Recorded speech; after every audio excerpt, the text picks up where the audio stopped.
Was in the building. I know I look a little rough. Just got in from work, but I wanted to share this message with y'all that I sent out today to the text ministry. See, we're talking about it came from the book of Matthew, chapter 6, verse 33. This is one of my favorite. This is it right here. This is it. That beard shining. But anyway, but seek first the kingdom of God and his righteousness, and all these things shall be added to you. But for the sake of space and for the sake of time, we're only going to focus on the kingdom of God part, right? Because a lot of people talk about the kingdom of God and don't know what the kingdom of God is, right? So like I said, we're going to focus on the kingdom of God, and we're going to come back around maybe tomorrow, the next day, to talk about the righteousness and the things that they're talking about.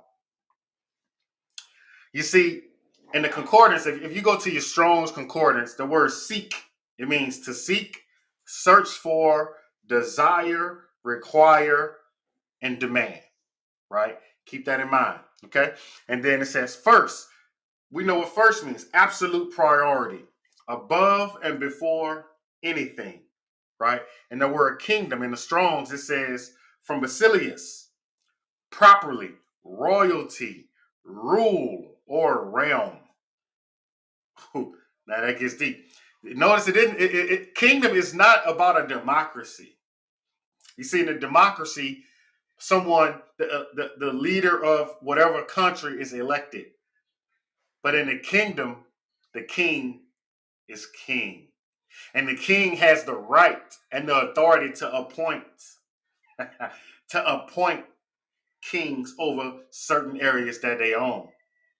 That's that's deep. Don't miss that part.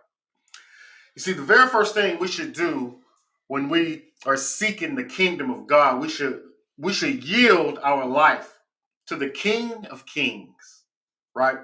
So once we yield our life to the King, to the source, to the Father, to the Creator, we should that something comes with that, right? So once we yield our life to a king, that king that king becomes the ruler over the person who yielded it. Don't miss that part. And if we think about a kingdom, it's two words in one. It's the king's domain, or the place that the king has dominance over. So we should make sure that the king, God, has dominion over us, over the vessel, right? King's domain. See, God's kingdom is an actual place.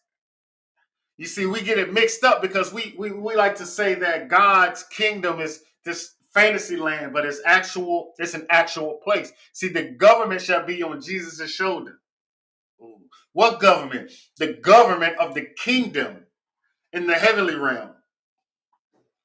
It's the spiritual realm infiltrating the physical realm. You see, God uses his children. We are his delegation. And because we are the delegates of God, he uses us to, to perform supernatural miracles, signs, and wonders in the earth realm.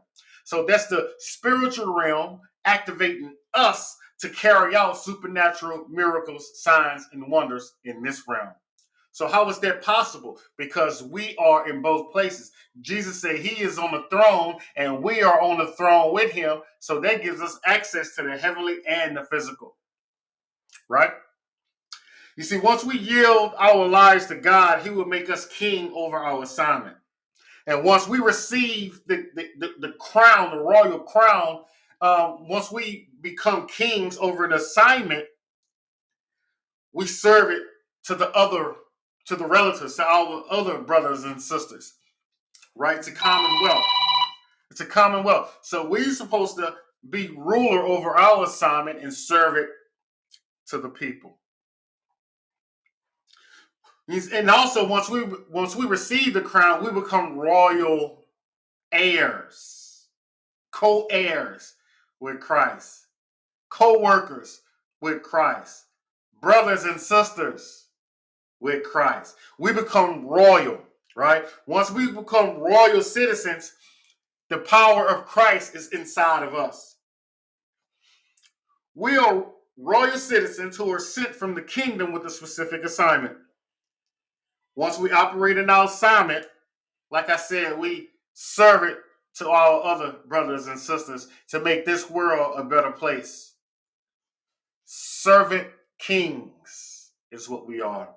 Jesus came to be the model to show us how to be a servant king.